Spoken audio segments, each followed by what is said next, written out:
एक फरवरी 2003, दुनिया के इतिहास का ऐसा मनहूस दिन जिसने पूरी दुनिया के लोगों की आंखों में आंसू ला दिया था। इस दिन STS 107 में सवार कल्पना चावला और उनके 6 क्रू मेंबर्स के पृथ्वी पर लौटने के वक्त स्पेस शटल के साथ जलकर जान चली गई थी कि इस स्पेस शटल के लॉन्च के अगले ही दिन इसे अंतरिक्ष में भेजने वाली अमेरिकी स्पेस एजेंसी नासा को इस बात का अंदाजा लग चुका था कि आगे क्या होने वाला है, लेकिन फिर भी उन्होंने अपने एस्ट्रोनॉट्स को इस बारे में जानकारी क्यों नहीं दी और लॉन्च से पहले कई बार इस कोलंबिया स्पेस शटल में टेक्निकल प्रॉब्लम आई थी। तो इसे आखिर लॉन्च किया ही क्यों गया और क्या कल्पना चावला को बचाया जा सकता था? आप देख रहे हैं brain bridge IQ YouTube channel. सबसे पहले बात करते हैं कि 17 मार्च 1962 के दिन हरियाणा के छोटे से गांव में जन्मी कल्पना ने अपने जीवन में अमेरिकन एस्ट्रोनॉट बनने का सफर कैसे तय किया था। 4 भाई बहनों में सबसे छोटी कल्पना बचपन से स्पेस में जाना चाहती थी। उन्होंने अपनी प्राथमिक शिक्षा टैगोर बाल निकेतन स्कूल से की, जिसके बाद कल्पना ने पंजाब में इंजीनियरिंग, चंडीगढ़ से एरोनॉटिकल इंजीनियरिंग में पढ़ाई शुरू की। साल 1976 में एरोनॉटिकल इंजीनियरिंग में बैचलर की डिग्री हासिल करके कल्पना देश की पहली एरोनॉटिकल इंजीनियर बनी। साल 1984 में कल्पना ने अमेरिका की यूनिवर्सिटी ऑफ टेक्सास से एरोस्पेस इंजीनियरिंग में मास्टर्स की डिग्री हासिल की। इस दौरान उन्हें जीन पियरे हैरिसन से प्यार हुआ और 1983 में दोनों ने शादी कर ली। फिर 1988 में कल्पना ने यूनिवर्सिटी ऑफ कोलोराडो में एरोस्पेस इंजीनियरिंग में PhD की पढ़ाई पूरी की। उसी साल उन्होंने नासा स्पेस रिसर्च सेंटर में काम करना शुरू किया। 96 में कल्पना को अमेरिका की सिटीजनशिप मिल गई और कल्पना की मेहनत और दृढ़ निश्चय देख नासा ने 1994 में उन्हें अंतरिक्ष यात्रियों के 15वें समूह में शामिल किया। 19 नवंबर 1997 के दिन अपने 6 क्रू मेंबर्स के साथ कोलंबिया स्पेस शटल में बैठकर कल्पना ने पहली अंतरिक्ष उड़ान भरी।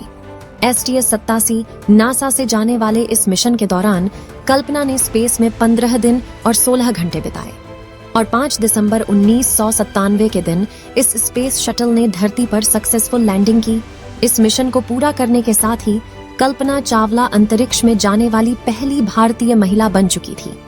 कल्पना के इस मिशन की सफलता देखते हुए 2001 में नासा ने कल्पना को एक और स्पेस मिशन के लिए चुना, जिसे STS 107 नाम दिया गया। लेकिन इस मिशन के दौरान यूज किए जाने वाले कोलंबिया स्पेस शटल में बार बार आ रही तकनीकी खराबियों की वजह से इसके लॉन्च को पूरे 18 बार पोस्टपोन्ड किया गया था। 2 साल तक नासा ने इस शटल में आ रही अलग अलग खराबियों को ठीक किया, लेकिन नासा यह मानने को तैयार नहीं थी कि शटल स्पेस मिशन के लिए फिट है, बस वैसे बनाई जा रही थी।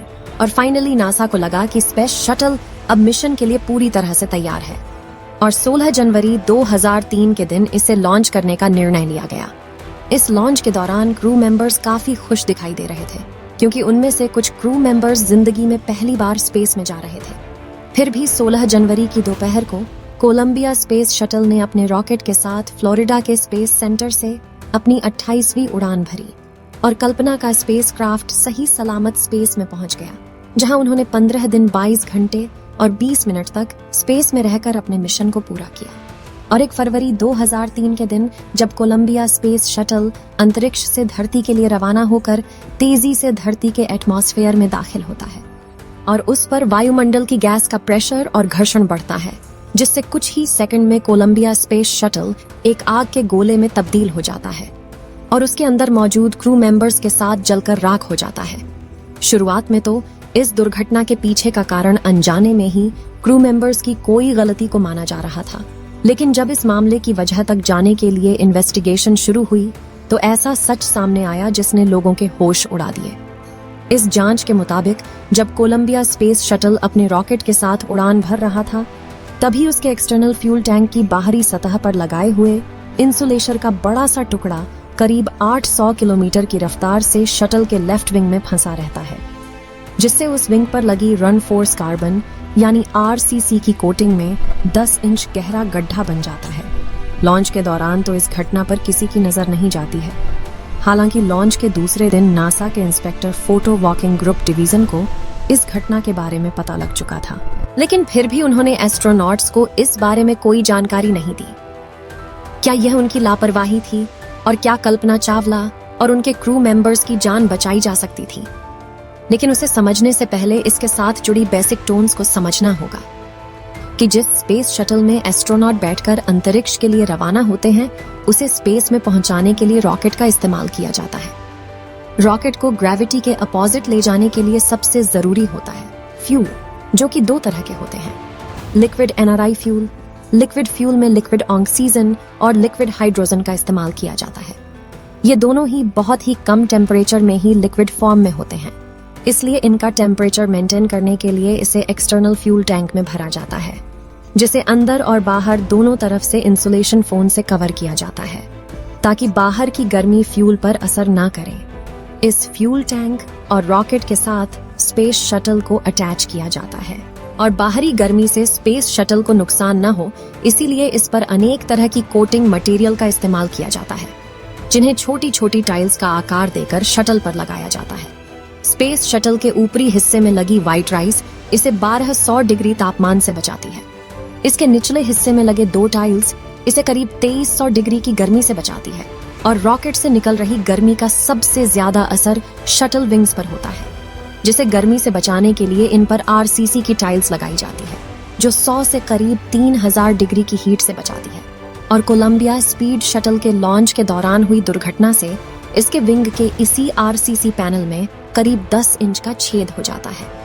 अब 1 फरवरी 2003 के दिन जब कोलंबिया स्पेस शटल में कल्पना चावला और उनका क्रू पृथ्वी के वायुमंडल में दाखिल होता है, तो घर्षण से गर्म हवा शटल के विंग में हुए इस छेद से उसके अंदरूनी सतह तक पहुंचने लगती है, जिससे हर तरफ से शटल डैमेज होने लगता है और अचानक से शटल में सवार एस्ट्रोनॉट्स को एक खतरनाक झटका लगता है, जिससे उन्हें सांस लेने में दिक्कत होने लगती है और ऑक्सीजन की कमी के कारण वे सभी बेहोश हो जाते हैं।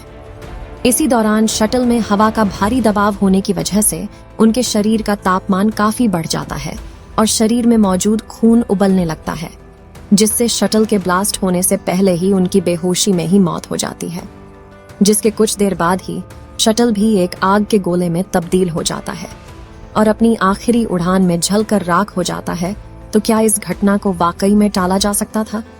तो इस पर डेविड बेकर, जिन्होंने शटल प्रोग्राम में काम किया था, उनकी तैयारी के मुताबिक स्पेस शटल का तो पता नहीं, लेकिन क्रू मेंबर्स को बचाया जा सकता था। उनके मुताबिक नासा अगले ही महीने यानी कि 1 मार्च को अटलांटिस नाम का एक और स्पेस शटल लॉन्च करने वाला था। अगर नासा इस दुर्घटना को शुरू में ही सीरियसली ले लेता तो शटल की प्रिपरेशन कुछ ही हफ्तों की जगह 4 हफ्तों में फिनिश करके रेस्क्यू मिशन के लिए लॉन्च किया जा सकता था। और कोलंबिया स्पेस शटल की बात करें तो इसमें एस्ट्रोनॉट को 30 दिनों तक जिंदा रखने के लिए सप्लाई भी था। वैज्ञानिक की इन्हीं थियरी की वजह से नासा पर कई सवाल खड़े हुए थे। आखिर उन्होंने इस घटना को सीरियसली क्यों नहीं लिया? कल्पना चावला एक भारतीय मूल की अमेरिकी अंतरिक्ष यात्री थीं। वह दुनिया की पहली भारतीय महिला थीं जिन्होंने अंतरिक्ष में यात्रा की और वह भी अंतरिक्ष में मौजूद भारतीय मूल की पहली महिला थीं, जिससे उन्हें अंतरिक्ष में पहुंचने वाली पहली भारतीय महिला की उपाधि प्राप्त हुई, सम्मानित किया गया। उनकी अंतर दुर्भाग्यवश 2003 में उनकी अंतरिक्ष मिशन के दौरान हुए दुर्घटनाग्रस्त होने के कारण उनकी मृत्यु हो गई।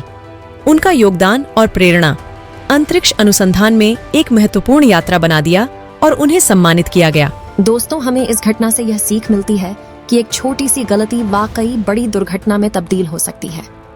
इस वीडियो में हम किसी पर इस दुर्घटना का इल्जाम नहीं लगा रहे हैं, बस इसे हमने इंटरनेट पर मौजूद जानकारियों को इकट्ठा करके प्रस्तुत किया है।